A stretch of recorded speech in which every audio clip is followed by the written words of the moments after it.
very contested champion between these two teams as we head into Champions Select for game number 3. I completely agree, Fish. With the changes to the First Blood Gold on the tower, it just means that taking control of the wave is that much more important. Sivir becomes that much higher of a priority. We've seen globally in the LCK in particular, Ashe really be the standout priority, but Sivir has a decent matchup against both Jhin and Ashe, especially if she uses her spell shield correctly. So just kind of different things. I want to see teams move towards more the LCK pick style versus just kind of the 5v5 wave clear style. For now, though, we'll have to check in to see what has been changed in picks and bans heading into game number 3. First up is going to be Karma that gets banned out by EDG, a champion that was picked up last by Team WE as a support. And Shen's still going to be banned out as a very strong champion at the moment. I think it was permanently banned during the EULCS last night, with Lissandra being banned out as the third ban from EDG. Vladimir and Rek'Sai hit the bench once again. Team WE do not want Scout to play that champion, and Gangplank is the final ban up towards Mouse. And you have to think that means that Scout will have to insta-lock the Talia here to deny that from CA. So, you know, Team WE, they're taking the gamble this time around, think that they might have some sort of answer to her in that mid lane. On top of that, Scout has played the champion a couple of times for EDG in the last set of matches. It was against Invictus Gaming as well as Snake, where they pulled the champion out. Now we'll have to see what Team WE are going to be picking up as their first 2 picks heading into this game. Still lots of very strong options left open. One that really stands out is the Gnar. Another one that really stands out is the Gragas that we have seen Condi play twice already. Likewise, that Sivir. I like the fact that we've seen blind pick Gnars from both teams on either side. Again, the power of Gnar is his range versus melee matchup. Again, isolated lanes also make him that much stronger. So I like the return to Gnar. LPL top laners have always been a joy to watch on this champion. As Tom Kench is going to be the second lock-in coming in from Team WE. They deny that pick away from Mako, a champion he's played twice already, and was very impactful on the champion, especially in game number 1. Gnar will be locked in for 957, like we mentioned too. It also gives them tools to match semi-global presence with semi-global presence. The Kench ultimate versus Talia's ultimate. And should give Mystic a lot of safety. Still waiting to see what EDG are going to pick up in return. Would not be surprised if we see the reverse matchup on the top side of the map. Echo could be locked in for Mouse. He has played the champion, and EDG are very fond of Echo in the top lane. The fact that EDG aren't grabbing Sivir in second rotation, I think tells me that Deft wants to go for Twitch, especially because they're picking up Braum. And Braum is a pick that EDG made very popular in the LPL throughout the latter half of the season. Constantly first picking it or banning it when they're not on the blue side during majority of their group stage matches. They've shown that they're very fond of the champion. Mako is great with the Braum. And now all that's left for EDG to pick up is going to be their jungler as well as that AD carry. I think that this should be a Syndra Sivir rotation or whatever champion that CA feels will keep up with Talia in the mid lane. Normally we've seen a lot of Victor picked up into her. Well, we did see the Syndra being picked up by Scouts in that second match to go up against the Talia in the mid lane. It didn't work out so well. Well, Talia is still very fragile, and Syndra is one of the few champions that has a long-range, hard CC and that stun that can reach her. And I was going to say, you know, it didn't work out too well, but still, you kind of have to give the 3 kills he got very early to a big factor as to why Sia was able to do well in that mid lane. And like you said, Frosco, and you predicted it correctly, it is going to be the Sivir that gets locked in as Mystic's AD carry of choice, which does leave the jungler as well as the AD carry left for EDG to pick up. I would love to see Clearlove return to his Nunu. Okay, so it's not Twitch, but it is the other hyper carry in the Kog'Maw. I knew it was going to be one way or the other. There was no way that EDG would let the Sivir go through to Mystic if they didn't prioritize something higher like that Twitch, like that Kog'Maw. And the Kog'Maw was actually a ban that came out in game number 1 when Team WE were on the red side. So EDG playing around their picks and bans very comfortably in game number 3, getting that Kog'Maw, and they even lock in Hecarim for Clearlove in the jungle. Again, you're running into a similar issue where you still lose a lot of wave control, especially on the bottom side of the map. Kog'Maw is going to struggle in those first initial early levels. Hecarim likes to sit back, be more of a farm-oriented jungler, although we did see game number 2, Clearlove had a, I believe, level 4 gank on the top side. Was able to shut down 957 fairly early, but the single kill that Mouse picked up from that gank wasn't enough for EDG to fight back in the game. This time around, though, we see lots of reverse matchups. It's Echo against Nara in the top lane, going over to EDG's side now. And it will be Talia in the mid lane for EDG up against the Syndra in the mid lane coming out for Sia. The last pick that will come in for Team WE should be their jungler. Unless we see some funky Tamkens action come out from Condi, which should not be the case. I feel like you have to go towards the Gragas. Elise would make a lot of sense in terms of synergy with Syndra. Obviously, your pick potential there. You follow up the Scatter of the Week with the Cocoon. The only reason I brought up Gragas is that it is a Kog'Maw. He's fairly low mobility. The longer he gets to sit back and just sit still, a Cask would disrupt a lot of that safety, but you get the same sort of back reach line with Repel. On top of that, it was a champion that Condi has played twice already in this series. Not going towards the Gragas this time around, and like you said, it will be the Elise that gets locked in for Team WE. So both teams have completed their team compositions, and we do have depth from the hyper carry. It's going to be an exciting game to watch for Oscar. Yeah, so the biggest change and kind of the question to ask now is Sivir going to continue to have a 100% win rate throughout this series? Did EDG, mix it up successfully where they found the counter here on the Kog'Maw?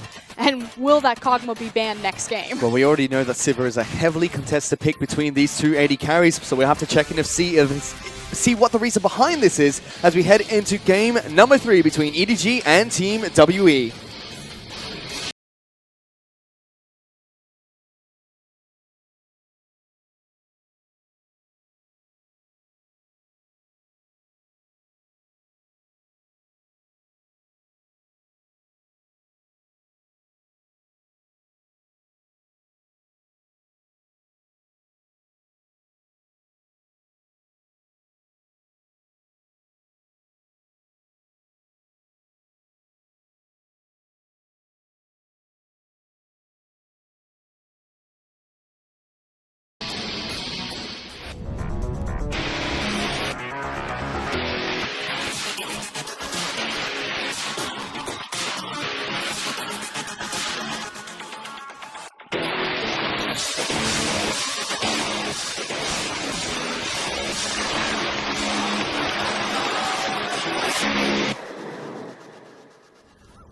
And we're back on to Summoner's Rift for the third match of this best-of-5 series.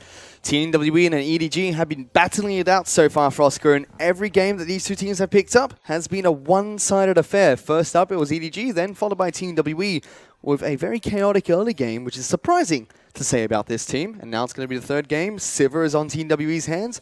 Gonna have to kind of keep track and see if that's the win condition so far in these matches. And of course, all of this series is going to be very high pressure. If EDG win here, they will get their ticket to Worlds. It's just now a matter of what seed will they take.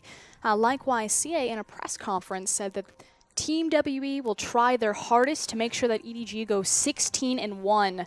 So trying to end that perfect run, the first time an LPL has ever seen a perfect season come out of a team. And it's kind of what these two teams are chasing for as well. EDG looking for that perfect run through the summer split of the LPL, whereas Team WE really chasing for that redemption match to finally show that they've rebuilt their squad. And the best way to do it would be to take down a team that really tore them apart when they were at their peak. Exactly. Rip that crown off of Edward Gaming's head.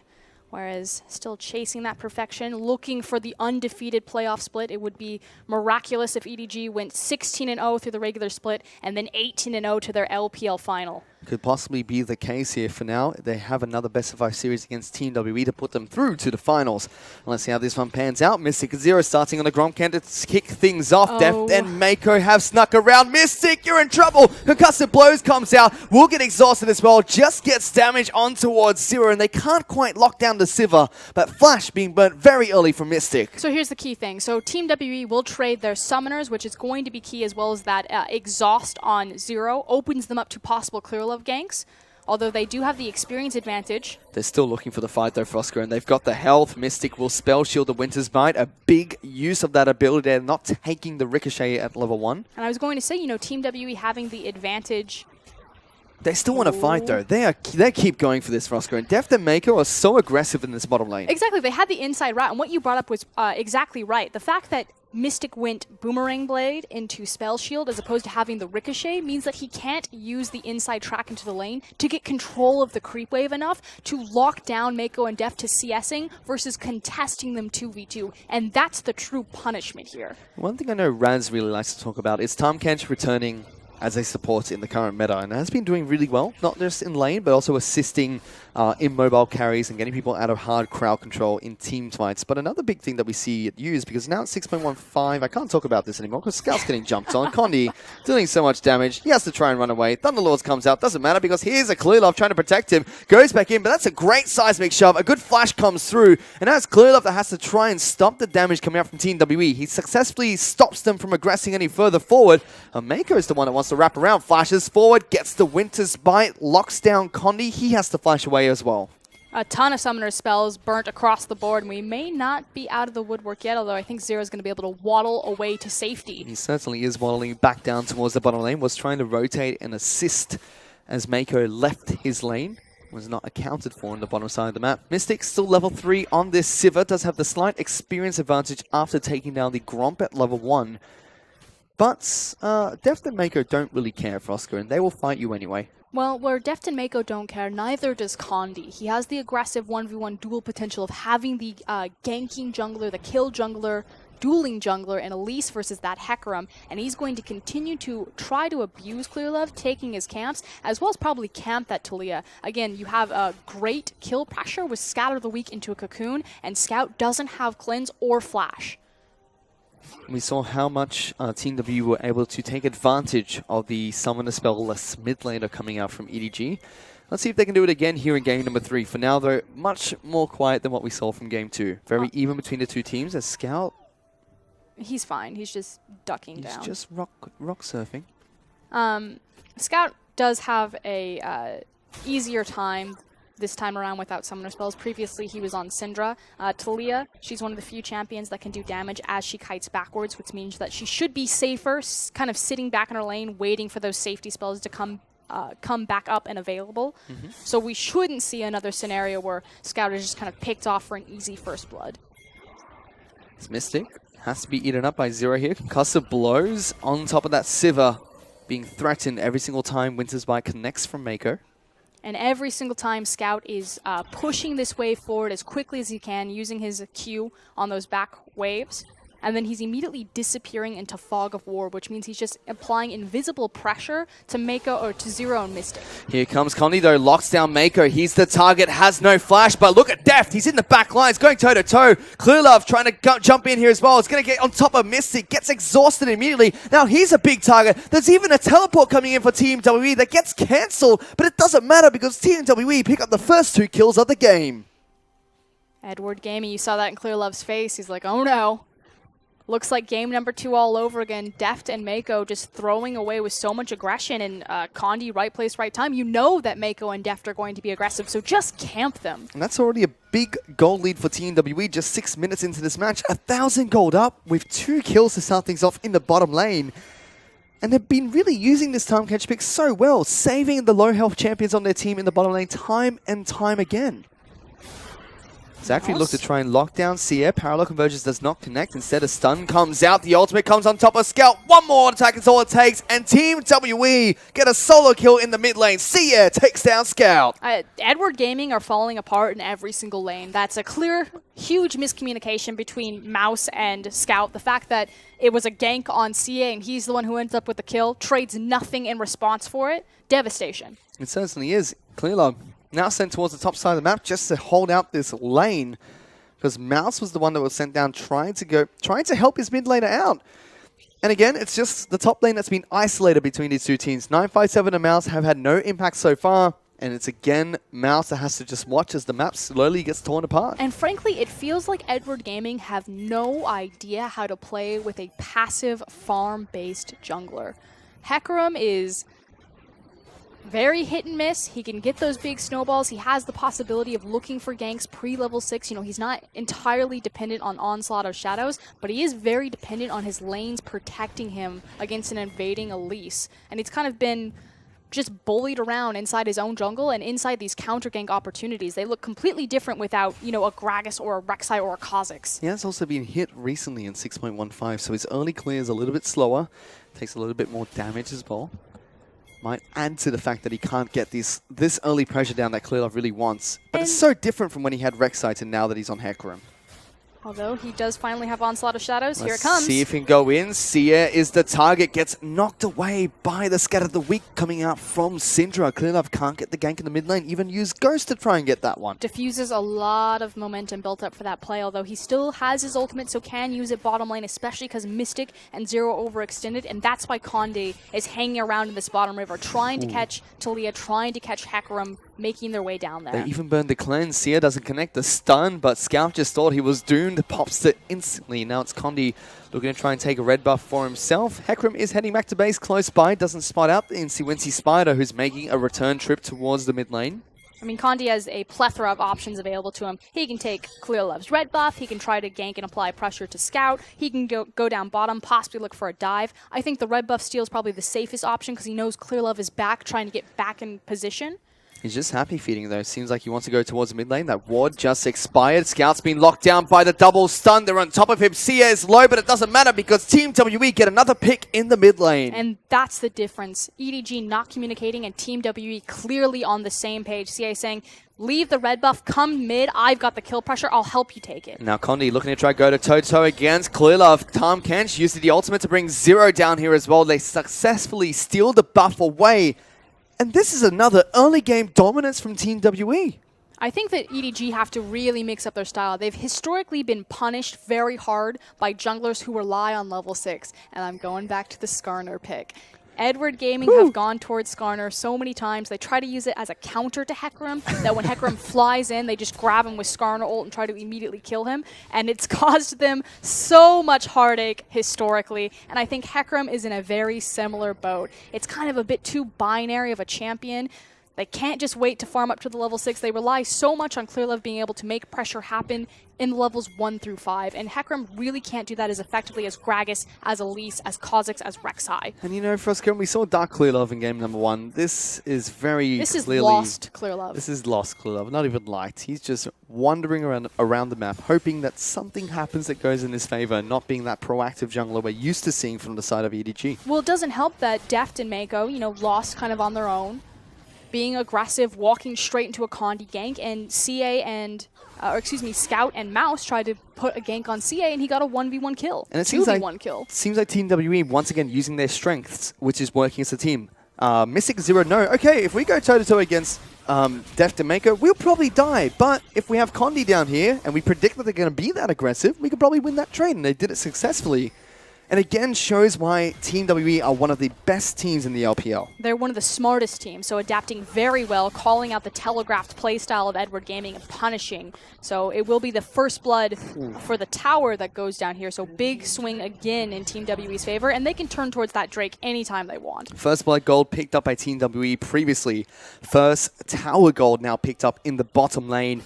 And RNG definitely on their side this match as well, because it is an Infernal Dragon that has spawned in this match. We've already seen 5 Infernal Dragons in this best of 5 series. The 6th one has spawned on Summoner's Rift as well. And Team WE have a 3,000 gold lead ahead of EDG just 12 minutes into the match. Doesn't it feel like 6.15 comes around, we have more 2v2, 1v1, and a lot more Infernal Drakes? Pretty much. I'm not saying that numbers were tweaked, but RNG certainly seems different. So that was a cheeky move coming out from Mouse. Tries to use his ultimate to get back into a parallel convergence, but does not. And Deft, you are far away from home, buddy. He's a lost dog wandering around the rift, gets taken down. EDG do respond to it, though, and take a pick onto the top lane and take down 957. And top lane has really been the only salvation here for Edward Gaming in the last 2 games. So night and day performance from game 1 to game 3. It will mean the Infernal Drake, so overall Team WE is still in full control of this map. They do trade it for the top lane outer turret. EDG take that one down and pull the gold lead back slightly. But it is the Infernal Dragon that falls, and oh my goodness, Frostgrin. That's another Fire Dragon that's coming up next. See if Edward Gaming can hang off, stop the bleeding, and put themselves in a better position to fight that next one. Team WE looking to try and push through for the mid lane outer turret. They've brought 3 members here. Scatter of the Week lands on towards Scout. Has to be incredibly careful. Teleport is going to be used by Mouse to get to this mid lane and just defend the turret. But map rotation coming out from Team WE has been great in every game they've played so far. right now they will have to reset the map right now, and a big issue is where Deft has this wave frozen. So Mystic was trying to actually shove this in the wave to get a bounce back to his side, but unfortunately the call was, collapse on mid, we can get great chip damage, was a good rotation. This will need to be tended to, it'll eventually push back slowly, but now there's kind of this window where Mystic, is he going to take the chance, overextend, try to push that himself? Will he sit in the mid lane with CA and double farm and continue to apply chip damage into the mid tower? Or will he go somewhere else, maybe top lane? Right now it looks like bot side. Definitely does. They're still going to stick down there. The Civ more than happy to just farm up, looking towards going for the Essence Reaver. That's his first item. Condi has snuck up and towards the top side of the map though. Mouse will get locked down by Cocoon. 957 pummels him and throws a rock into his face. And that's so much damage coming out from the top laner and jungler, and they get another pick onto EDG. Condi is completely outplaying ClearLove this game, 3-0-2. We talked about how the LPL doesn't have many world-class junglers. You have MLXG, ClearLove, and Dandy. Condi is still a great jungler, but not quite at that level yet. He's certainly trying to make his mark this game. He certainly has been. If Team W win and Condi doesn't get MVP, I will be mad. Because he has been phenomenal so far, doing pretty much what ClearLove did in that first match, but for EDG, for Team WE this time round. Top side of the map, Na's going to continue pushing on the top side. Scout actually moved up towards the top lane as well to defend that turret. This is important though. So Mystic and Zero, we questioned, are they going to overextend and try to reset this wave? They have all of the confidence to do so because of the TP discrepancy between the teams right now. It's actually forced EDG to pull Mouse to contest for this red buff. He pulls down towards the bottom side of the map, but here's a teleport coming in from a Mega Gnar. 957 looking to get in amongst this fight. Red buff falls. 957 goes in. A big Gnar ultimate forces Deft to flash away, but Hecarim's already down. Zero's the first target. Eats up the Gnar to keep him safe. Big Scatter of the Week comes out. Mako's low. Has to get a heal from Deft to survive the red buff damage over time. Mouse even using his ultimate and flash to get away. Weaver's Wall will come out to try and lock down the rest of the team. Remember, Scout trying to pick up those remaining kills, but it will fizzle out and Team WE get the pick that we're looking for and take down the red buff. But can they do anything on the back of it, or is it just going to be that pocket gold? ClearLove's face says it all. Ooh, that is a lost ClearLove if I've ever seen one. ClearLove he holds himself to such accountability to his team's success. You have to think, in 2015, EDG won the MSI title, went to Worlds, were knocked out by Fnatic, lost their chance at the LPL title. So it's been such a recent roller coaster of this high success to this slumping Edward Gaming that we've never seen before. And ClearLove is the type of player where he will put that all on him. He's not going to say, it's our mid laner, Pawn has an injury, he's not playing up to his height, Koro's getting caught out a lot, maybe we should try Mouse or anything like that, or, we've got Scout instead of Pawn, he's still trying to get involved in the team, we've got Mouse instead of Koro, we're trying to develop him. No, I played poorly, this is my team, I'm the shot caller, I'm the captain, I'm responsible. If we fail, it's on me. And even worse, heading into this match, Frosco, and EDG have been undefeated the entire split.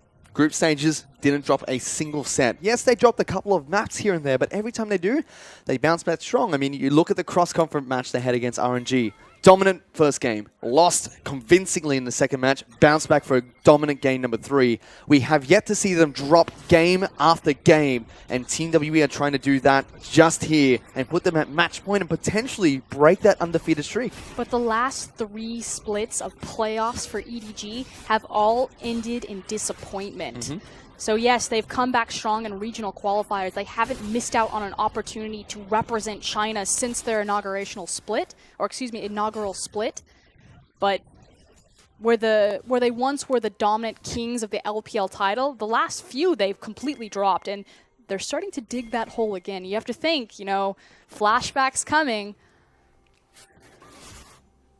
At the same time, Team WE looking for this redemption story. This is where it really starts as well. Oh, this is revenge. Ooh. Revenge is a dish best served cold, and they're going to get it. But 957 has to deal with this Cogmore, and Braum first. He's going to get obliterated, tries to bounce away, but the acid that comes out from this Void Puppy is going to be enough to take him down.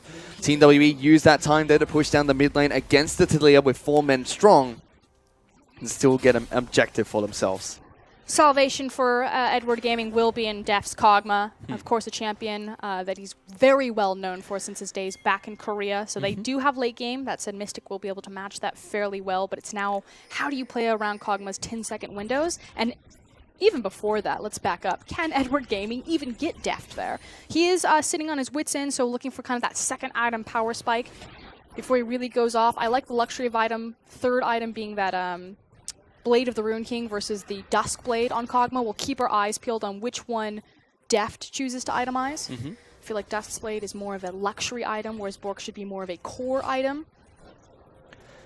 Let's see which one he does go for. Kog'Maw's build, you know, he can get some fairly cheap items in there and does ramp up quite nicely into the late game. That was always really the big problem, is that Blade of the Rune King wasn't in a healthy spot compared to a lot of other AD carries itemization, especially with the rise of the Ghost Blade builds, which are just so cost effective. It's really what still holds back Callista, that she doesn't have a healthy build path there. But the Wits End has opened up a lot of flexibility for Kog'Maw to reassert himself in the meta, likewise with Twitch going the Ghost Blade route. Those on-hit effects really help him out because Kog'Maw, when he does pop the W, yes, he hits so much harder and attacks so much faster, but only does 55% of the damage. On-hit effects, though, still hit every single time, so Wits End really helping him out there as Team WE look to continue pressuring for objectives. Infernal Dragon is going to fall again. They've already got two, and it's a Mountain Dragon that will spawn third here. Team WE, RNG is on their side in game number 3. Well, to be fair, Edward Gaming certainly got the best of that in game number one with triple Infernal Spawn, so I think it's only fair that Team WE also get their shot. But again, EDG, they make the smart choice. Yep. You know, we're not going to contest that dragon. We're not in the position right now. Sit back, look at Deft, farm him up. Team WE, you've got full control. You have the power. Now just push them over the cliff. However, Mystic is still 25 CS ahead of this. Kog'Maw has the Essence Reaver and Zeal. Multiple members of Team WE looking to move down towards the bottom lane and contest for this red buff once again. Condi and Sia trying to leash this one out and test the patience of the good old Bamble back. As Condi just gets eaten over the wall by Tahm Kench. Well, we've talked about how Kench is a counter to picks like Malzahar, also working wonders against Taliyah there. Yep, unlock the frog as he moves towards the mid lane, tries to defend this all by himself. It's very rare supports get to get farm, and Zero's going to eat all of this up. It's very rare that a support's able to single-handedly hold the tower, but against the likes of Echo, it's a big Kench as well. I think it's more so the fact that Echo is melee versus a Kench who has a lot of CC built on his kit. Let me keep my dreams, Okay, Frosco. yeah, it was definitely just because it was Kench as a god and not, you know, if that was Kog'Maw there, the tower would have gone down anywhere. You were right, Fish. Team WE, though, do group towards the top side of the map, and they're looking to take down another outer turret for themselves. They already have one extra turret in comparison to EDG. Trying to make that 2 as 4 members strong. Push this down. Clearlove is close by. Gnar ultimate does come out just to knock Mouse away. They have caught out Condi though. Uses the repel, trying to find somewhere to get towards. Has to flash over the pit. Does get back to safety. Team WE get the objective they were looking for. Yep, got what they came for. The damage is done. Baron is up and live, so they need to quickly reset and maybe be a little bit cautious. The fact that they have control of the Scuttle Crab is giving them the authority to take it back here, because Edward Gaming, if you leave them alone with that buff, it will fall. Good response coming out from EDG though. They move straight towards the mid lane, take down the mid lane outer turret. So trading objectives and making sure they don't fall too far behind. It is still a 3,000 goal lead for Team WE, and they are a late game team. So don't expect them to do too much around 20 minutes. But once you approach 35, they really come online, and they have 2 Infernal Dragons to help them out once they get to that stage. And now we're looking for the questions that we asked earlier. Team WE used their early game advantage in game 2 to bridge them through the bridge them to that 35-minute mark where they can 5v5, whereas Edward Gaming, when they get an early lead, they use it to just close out the game as quickly as possible. So it looks like we will get to another at least 35 minutes, although Edward Gaming, they have quite a few more tools at their disposal this time around. We've already seen what Kog'Maws can do on a Baron. I believe it was SMLZ for OMG in their promotion and relegation match, who just picked up Kog'Maw, went straight towards the Baron pit, and took it down in about 4 seconds. Which is why I was really surprised that EDG went back to the Hecarim instead of the Kha'Zix, because recently a lot of their compositions have been all about burning monster objectives, and Kha'Zix would do wonders in tandem with a Kog'Maw. on the isolation damage to burn through that epic monster. However, EDG do have good vision control for now. They do spot out Deft and Mako waiting in a death rush, trying to catch one member of Team WE off guard. They do get the vision control down and deny the vision away from EDG, making sure that they can't go for these sneaky Baron attempts with their Kog'Maw. Yep, but the Baron dance continues, although Mako and Deft trying to get cheeky. Yep. It's a 3v2. Let's see if they can get it. They've been found and been spotted out. Here comes the Condi to try and stop them. On the hunt being popped. Mystic is scared. Zero gonna have to go over the Weaver's wall. Oh no, he can't get over. Spits Mystic out into his certain doom. The shove comes in, but a big Gnar ultimate comes out from 957. The Kog'Maw's going down. Mystic flashes away from the Acathian, surprise as well. And EDG are dropping like flies. Scouts the next target. Mouse is the last man standing. He tries his hardest to time weave his way out of this, but he can't because Team WE have gotten the ace. Welcome to the game, 957. That's what I was talking about. That's why that guy should be highlighted. He turned that fight on its head, and they immediately rotate into Baron. That's a massive swing for power for them. It certainly is. Take us through this one again, Frostcurrent, because it looked like EDG could win it. This looks amazing for EDG. Scout getting the Weaver's Wall in here. He cuts, he traps 3 members off, but the teleport completes. The Mega Gnar is perfectly timed, and that's a massive Gnar lockdown of 3 core members of EDG on the wall. And I thought that Tahm Kench was trying to get over the Weaver's Wall. It turns out he wanted to be in that so Misty could keep fighting. The ricochets were hurting during that Gnar ultimate. We talked about this. Team WE are so good at 5v5, but Edward Gaming are still considered the kings in terms of the LPL, but mis-execution, they're not able to find the burst damage initially. The teleport comes through, and 957 saves the fight. He certainly does. Mystic still doing a ton of damage in that team fight, was able to get so much off in the back lines. Pretty much untouched, and every time he had his support to save him time and time again. They do get the Baron buff off of the back of that as well, and it has now put them 8,000 gold in the lead. Similar position to what we saw Team WE this point of the game last match. And so far, this best of 5 series, you said it best, Fish, has just been a one-sided affair. Sivir, she needs to be contested. She needs to be taken away. They're looking for redemption for Oscar, and a good way to start is to try and take down Mako again. He has to put up the shield and run away from the jungler and support. Meanwhile, the 2 carries of Team WE are pushing in towards the mid lane. Seismic Shove tries to knock the Syndra back, but he can't get it, and the turret falls again. Bottom lane is what's being contested now as 957 still continues his split push on this Gnar. But this is the slow and steady grind. Can you imagine the fortitude that it would take after being smashed in 26 minutes in game number 1 to come back, win game number 2, and then put yourself in a winning position for game 3? If Team WE close it out here, that is game set point from taking out EDG in a semi-final. It certainly would look to be the case. Best of 5 series so far in favor of Team WE. If they win this, they're 1 match away, Frostcurrent. The final elemental dragon to spawn on Summoner's Rift is going to be that ocean dragon. So Earth, Wind, and Fire. No wind. I keep getting that wrong. It's a mountain that came up instead. It's Mountain Fire Fire. Yeah, Mountain Fire Fire. It's like a hot pocket of doom. I'll go away now. Just straight cooked in Mordor. That sums up Team WE at the moment, especially. 9,000 gold up. They're trying to bounce in between these 2 turrets. They take down the bottom lane in the turret, now pushing towards the inhibitor. Mega Gnar is up for 957. Baron up minions are collapsing. Weaver's Wall comes out. They're trying to lock in Team WE. Zero 3 eats up the Syndra. Mystic waiting calmly, just using the spell shield to deny some damage. Seismic Shove comes out, but the only thing they get from the Weaver's Wall is a bit of damage on towards 957. More importantly, they buy time for their inhib tower, however. So, yes, the Weaver's Wall doesn't translate into any sort of kill, but it forced Team WE to back off, stop damaging the tower, and kind of reset and wait. You know, are you going to engage on us? What are you going to do? We're clumped up. We're ready to make the escape if needed, as opposed to continuing to push for the inhibitor. So it doesn't look like much, but it is a big sigh of relief for EDG. But big patience comes out from Team WE, and they back off, head back to base, pick up some major items. Sivir has completed 3 of those. Infinity Edge, Essence Reaver, as well as Phantom Dancer has been picked up. He's ready to lock and load Frostcurrent, because that's going to deal a ton of damage. And now all eyes are on Mystic in those team fights, and he is a joy to watch. We kind of criticized him earlier in game 1, you know, coming up against the likes of Deft, Mystic really just still sits right underneath the elite caliber of this AD carry because his champion pool, at least effectively, is very small. It's pretty much Ezreal and Sivir. But if he's on one of those two champions, he can play with the big boys. Especially when he's paired up with this man that's on your screen as well, Zero. He's been having a great game on this time, Kench. Always knows when to save someone, always putting Mystic in good spots and making sure he keeps his team alive. To be fair, Zero has accomplished, I would say, more than anyone else on this map, including Clearlove. He's been to at least a 2000 or a world final before.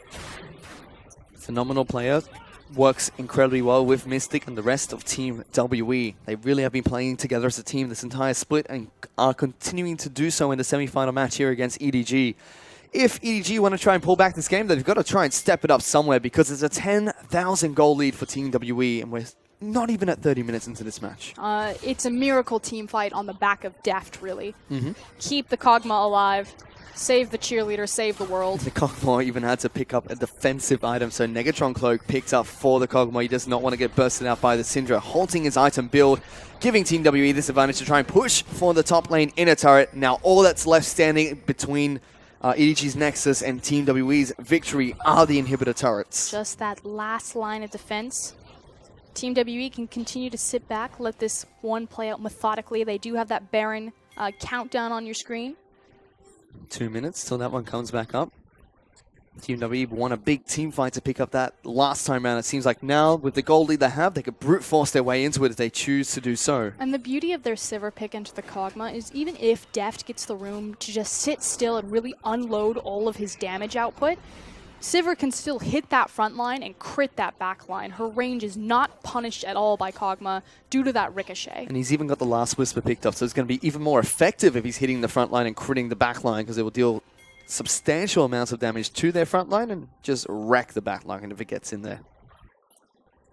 Guardian Angel even picked up by 9x7. He went for the Frozen Mallet as well as the Black Cleaver build, so lots of health, lots of damage, and that Guardian Angel is going to add the resistances that he really needed.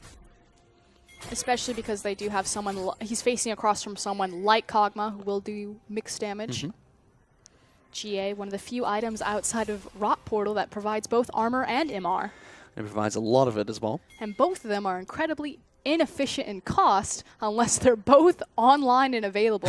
If GA is down, there's a reason most players will sell it, because it's just not worth the cost slot. It certainly is not, but he picked it up very early here as his third item on the Gnar. He does not want to die. He's been the only person on his team that has died, so probably saying, stop feeding 957, we need you. I don't necessarily think it's so much that he doesn't want to die, it's actually that he can just go so deep on the Kog'Maw, and the duration for the GA to bring him back will be enough to end the fight. Because again, Kog'Maw really only has these small windows of power when his W is up and available, and the GA is going to throw a big kink in that. For now, he is still split pushing on the bottom side of the map, does have teleport if Team WE need him across the other side of Summoner's Rift.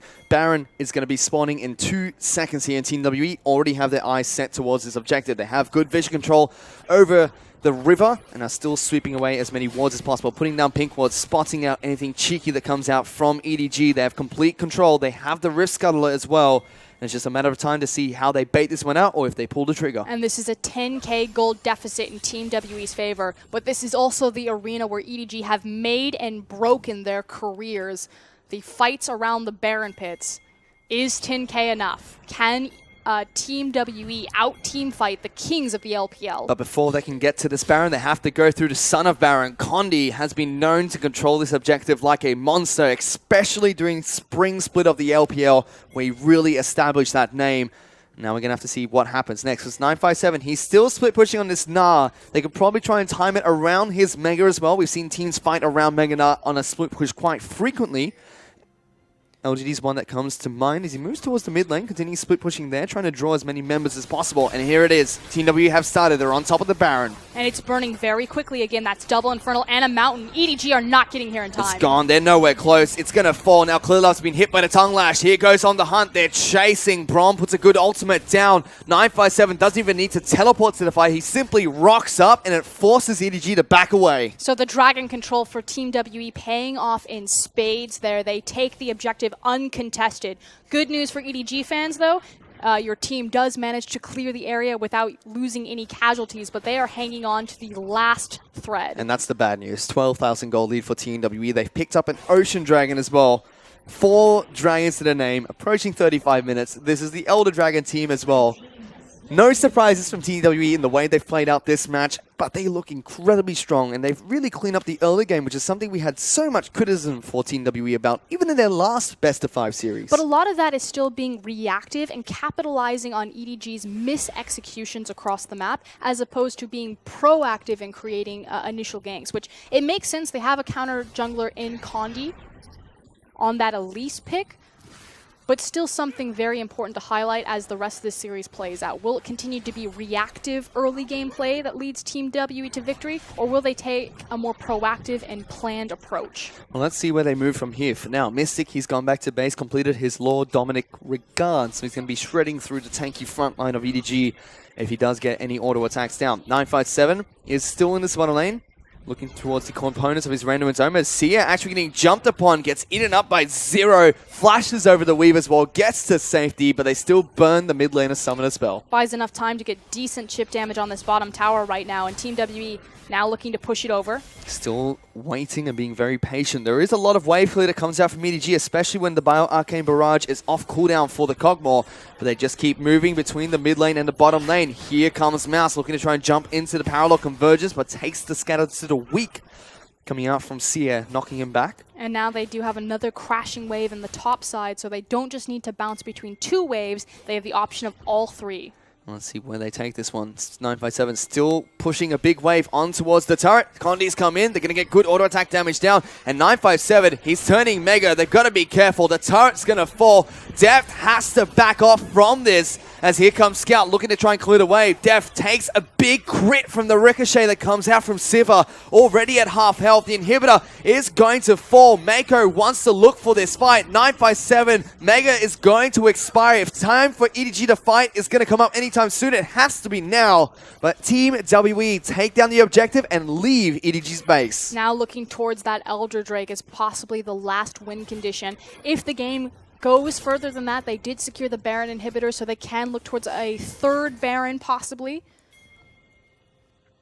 But still, slow and steady. Team WE's playstyle is exactly the same as what we expect it to be. Not rushing anything. Not pushing aggressively either, just taking objectives where they can get it. And it emphasizes exactly where Team WE are strong, and it's the fact that they know exactly when they're strong. You know, the Mega Gnar, it sounds so basic, but so many teams will put themselves in sticky situations where they'll try to fight when they don't have the Mega Gnar available, because they think, you know, we're 10k gold up, we're so strong, let's just get a bit over greedy and let's just push for the win here. But they don't take any chances. They will fight exactly when they are the strongest they can be. Mm-hmm. And it seems like the next objective for Team WE is going to be pushing for this bottom lane inhibitor turret. No Baron up minions, and here comes the Weaver's Wall. Mystic gets it down to half health, but now he's trapped in this small, tight corridor. Mako, though, taking so much damage. Mystic getting good crit, gets chopped up by Clear, but flashes away. Mouse takes him down. The 80 carry for Team WE is dead, but they've already lost 2 members for it. Dev, he's taking damage. 957 taking him down, goes into Mini 9, pops him by jumping on his face, gets the Goomba stomp down. As Scout now gets jumped on by an Incy-Wincy Spider, and the only person left alive is going to be Mouse, who's trying to take down 957, still has his Guardian Angel, or doesn't have his Guardian Angel, I should say, will pop him like a balloon, but it's 4 members of EDG getting taken down. Best case scenario for Edward Gaming, though, is the fact that they didn't lose the game there, so it's still only Condi left alive. He's going to try to shove this wave in to pull Mouse around, but in the end, that could have been disaster. If Team WE executed that fight better, that would have been the game. And a big Weaver's Wall will lock down Mystic. It looked like he was kiting it very well, and it's such a tight space. But in the end, it was the damage that came out, forcing him to flash and cleared off right on top of him with Mouse. Taking down that 80 carry was crucial for the team. This damage graph tells the story best. The fact that Sivir is doing less damage than Gnar in the elongated fight versus the Kog'Maw, you reverse that, and that's a win for Team WE. That's victory, that's game over. So EDG fights back slightly here. They got a lot of damage onto the top lane inhibitor turret. It will heal, but it heals very slowly. So Team W do go for another pick. Oh, another push, I should say. They should be able to take that one down. It's Caster's Curse, just complimenting Team WE. You know, they don't take chances. They're the card counting team of the LPL. They make sure that they have the statistically higher rate to walk away, and they're like, no, let's just do it. They only go in with the count is +10. This time around, though, they do have the option and win condition of Elder Drake as well as Baron. So I don't know why they're throwing their face at this top inhib tower again. Buying time, shoving waves in. Still a minute for us, until those two major objectives come back up. Team W will be in more than a comfortable position to take them down. Seems like the last items are coming out for their team as well. More Malmortius will be Siva's next pickup. But we're also getting to the point where the gold deficit between these teams is meaning less and less. Kog'Maw's even picked up a Guardian's Angel here, so a very scary situation for Team WE as they look to try and push for this inhibitor turret. Weaver's Wall will cut them off. They're stuck in a tight corridor, but they're still looking to fight. 957's Mega. They're going to be able to delete the Kog'Maw. He's inside of that Guardian's Angel. Mystic is still somehow alive. Will eventually get taken down. Def is fighting back. 957 trying to run, has to hop away. And EDG look to try and clean up Team WE. A double kill comes out for 957. Mouse will take him down, but Zero get popped as well. Guardian Angel going to keep him alive for a while, and EDG fight back. They get a team fight going their way. Def's Guardian Angel just possibly saved the game for Edward Gaming. It times perfectly for Baron to come out in 15 seconds, and they're going to burn this. They certainly are. There's a Kog'Maw that's working on this one. EDG using the Weaver's Wall so effective there. Team WE, right as we say they're doing well, just try to push the buttons of EDG and get caught out. But this is so unlike Team WE. Usually they're so much more patient and respectful from this. The Weaver's Wall traps them in so much, or 957 expends so much diving onto Def, but he doesn't have his GA this time, and that's the big difference, is Def does. And he turns around and turns it on. Certainly does. You can see the bottom left-hand side of your screen. Condi actually getting jumped on by Mouse. Couldn't quite see who won that fight, and it seems like it went in favor of EDG's top lane, and they're burning down this Baron. EDG pick it up, and they're fighting back Frostgurn. They're coming back 40 minutes into this game. Still pressure point on the map available for Team WE is going to be that Elder Drake. So yes, this is a much better situation than EDG have been in pretty much the entire game, or the last two games, but there's still a lot of assist pings. We have to get to this Elder Drake. You know, we're not out of the woodwork yet. They still have a 6,000 gold lead, which is only going to be valid for a few more minutes. So Team WE, if they want to make advantage of what they've worked really hard for in the early game, the time is now. Condi still dead though, which does give EDG time to try and fight for this Elder Dragon. They're working on it already. It will take a long time to get taken down and does deal quite a significant amount of damage. Cluelab more than happy to take it up. Team WE looking for the fight. They got them inside this pit. It's a Boomerang Blade arena for Misty. If we can get the attacks down, you can see the crits already coming out. Sia has to be eaten up by Zero. Baron's going to fall. Elder Dragon takes it down. 957's almost Mega, but he's cut off by the Weaver's Wall. Stuck in a tight choke point. Will be able to escape after using the flash, but EDG take down both major epic monsters. The fact that Edward Gaming just fought Team WE as well as the Elder Drake is incredible. WE needed to pull the trigger on that, needed to dive into the back line.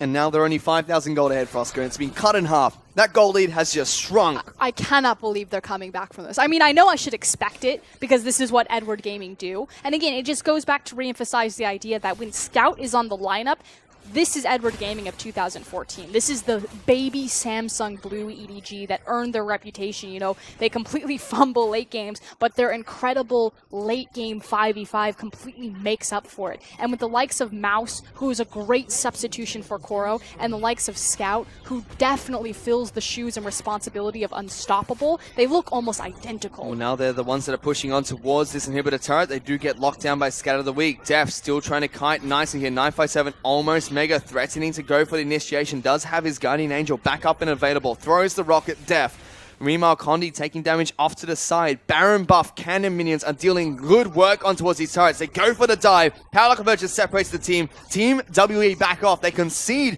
their inhibitor turret for now. They don't want to fight this Elder Dragon. Baron off EDG. And one fumble team fight puts EDG as the team that's in firm control of this game. It's pretty much been two team fights. that have gotten them back in it. But Team WE, they're looking to try and fight back. Mouse taking a lot of damage from Mystic on the sidelines. Team WE turn on the heat, looking to try and push through. They save their inhibitor, only losing the turret. They're still looking for this one. Power Lock Convergence looks to lock them down. Doesn't lock them down. He's going in now. Ricochet is coming out from Mystic. Deft is still alive, but there goes 957. He's not Mega yet. Will go into be popped by his Guardian Angel. Will come out Mega though. Let's see what it can do. For now, it's just getting locked down by concussive blows. They take down the Gnar. Mystic's going to get Seismic shoved as well. He's trying to run. Will get eaten up by Zero, but Condi is next. Gets taken down. He's trying to kite. Mystic, can he do it, Frostgird? He's going back in. He shuts one down. Mouse is going to get taken down next. Mystic's trying to kill Def. He does get the kill, but it's still cleared up, as well as Mouse that are left alive. A miracle play by Mystic might save the game, but it won't save the inhibitor for Team WE. What a back and forth performance.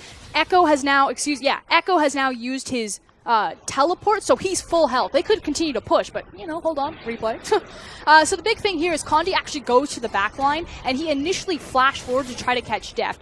Doesn't connect with Deft, he's immediately forced back, and that's a big, hard CC lock that's not found on the Kog'Maw. Deft is able to survive so long, burn through both the attempted initiation of Elise, the Guardian Angel of Gnar, and the Mega Gnar that comes out from him the second time. And that's really the story of this game. You didn't get the Kog'Maw, he survived too long, he's able to walk him down. Even though Mystic puts on the performance and kite of his life, he just doesn't have the frontline or the damage to compete with Deft. The 1 second too early trigger pull coming out from Gnar was what really separated the teams there, because he was that close from Mega. Look at the damage. He just outdamaged a Kog'Maw. Mystic was a beast, kiting back in that fight. Deft was also a pretty beastly. He pretty much was. But 957 didn't use his ultimate. Popped his Guardian Angel, and he jumped in with 1 tick away from Rage Bar. If he went in at the right time, that was a dead Kog'Maw with no Guardian Angel to save him as well. Scary thing is that Deft has his flash still. And he's got 6 items up as well. And Mystic does not. So this has been a tale of 280 carries. Well, Team WE have now officially nullified their gold advantage, as it's 80,000 gold for both these two teams. Only 3,000 gold in the lead for Team WE will get them a little bit closer to those 6 items and make them that tiny bit stronger, but it's not going to matter for anything anymore. Again, the difference about how these two teams have demonstrated their use of early game advantages, you have to think, still very punishing to Team WE that they can't just close out before 35 minutes. So, we're down to 1 big team fight from EDG to finish the game, possibly 1 or 2 for Team WE to complete this one, but it's EDG that are in the driver's seat, looking to push back and fight Team WE. Pushing up the top lane inhibitor turret. Their mid lane inhibitor is down. There's a big wave that's coming out, but there's a Tahm Kench threatening to go in. Looked like he cancelled that one. Zero thought about it.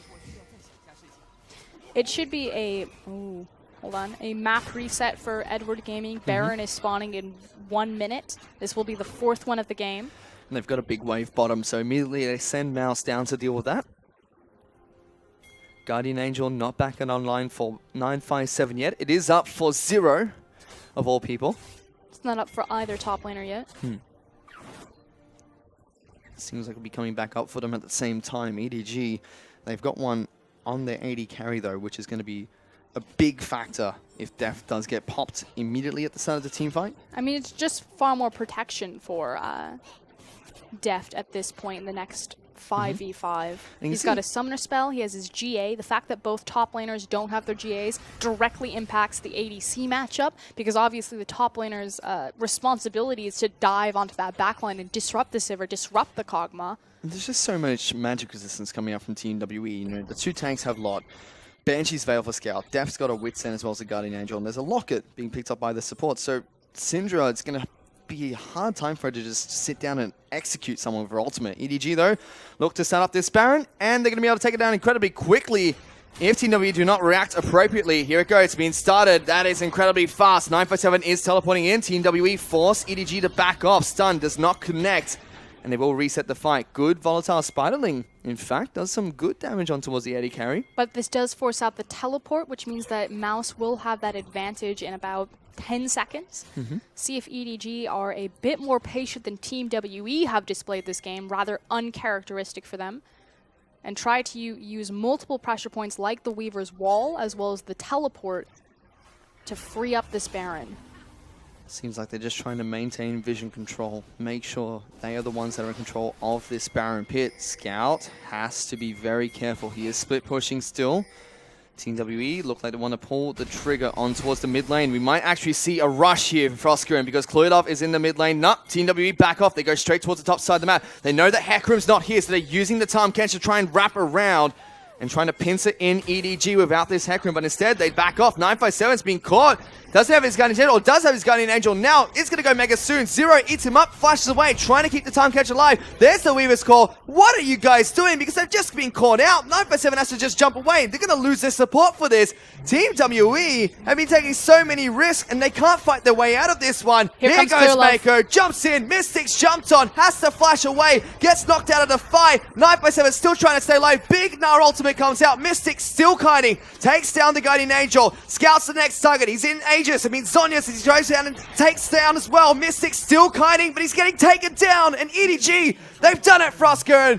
Def gets the triple kill, and they're now pushing towards the Nexus. I cannot believe it. We should expect this from Edward Gaming, but this was Team WE's game to lose there. It effectively was lost on 3 team fights in the late game. Edward Gaming, they go back to their baby blue nickname, and they come up spades. And all that's left between EDG and victory is a single spider. Condi trying to do what he can, but it's not going to be enough. Gets jumped on top of Def, takes him down into the Guardian Angel, but he gets popped for it. And for the first time in this match, EDG take the goal lead, and they take it to match point after a big comeback against Team WE. And how do Team WE reset mentally after this? That was in your grasp. That was your game to lose, and you threw it away to the former Samsung Blue 80 carry. My goodness, Team WE so uncharacteristically pushed their goal lead instead of just backing off and taking the major objectives. I can't believe they lost sight of here, Frostgren. Not just push their gold lead, but push their luck. Normally so much more controlled. That's fine, still plenty left of the series, although you did say this is Edward Gaming match point, so if they win one more game, they will walk away into that LPL final. And they've already shown from the first match of this Best of 5 series how convincingly they can pick up games when they are on form. They showed that in Game 1 against Team WE, and now they've shown they can come back from a huge deficit as well. 9-day performance in Game 1 and 2 between the two teams, and a big comeback in Game number 3 for And Oscar. I think EDG have really identified how you beat Team WE. We talked about this. EDG are very much the more versatile team. They have a lot more plays in their playbook, and it just makes sure that you have a guaranteed late game. You know that Team WE, no matter what advantage that you give them, they won't close before 35 minutes. So grab the Kog'Maw, get the Twitch, grab a Sivir, and just meet them late game and beat them at their own game. And this is where it really looked like it was going to turn for Team WE and just be their game to win, because that was an ace. They took the Baron off the back of this. A great team fight comes out for them. But pretty much that was the last highlight real performance from 957. He was just underperforming in every single team fight from here on out. It still looked really good for a long time for Team WE, though. They were able to bleed a lot of objectives, but then disaster strikes here. Deft has his GA. He had just bought it. 957 tries to get onto that backline, burn him, but without the same item, he just immediately blows up, and then Deft is able to walk through the back half of the team fight. Mouse was a big factor to these comebacks as well. He was constantly in the backline, constantly making sure he can fight Team WE's AD carry or their mid laner. In fact, we didn't see anything coming out from Sia during these fights because he just did no damage on this Syndra. Late game, he just didn't have the opportunity. You know, you're that deep on the clock, you have that much MR, all those GAs. Syndra's really not going to mean anything unless she immediately grabs that Kog'Maw and forces him out of the fight. But Def's positioning was just so beautiful. Mystic was trying his hardest. This was one of those big team fights where he got so much damage down. But Def just waddles his way in, presses W, sprays and prays, and just wasn't enough for them to pick up the victory. Team WE dropped the ball there in the late game. Mystic did manage to stall out the game a little bit longer, though, as the highlight reel never stops. And then there was this for Oscar, and what was going on in their heads? Because it looked like, okay, Claire loves mid lane, everybody's top lane trying to rush the tower. Their first thought was, okay, we race them. Let's go middle. Second thought was, okay, we pinch the top lane because Clearlove's not here. And then 957 and Zero just go on a magical journey together. Just caught out in the jungle the power of Talia. You know, we said that Talia's damage will fall off late game simply because she has an ultimate that doesn't do damage, so it makes sense. But the difference is how much Scout is able to impact a team fight versus CA at these 35, 45-minute markers. You know, having the Weaver's Wall come in there was massive. It pretty much was. And with that, EDG get a huge comeback against Team WE to pick up game number 2. They are now at match point. They're fighting to try and head into the LPL finals. We'll find out if they can do it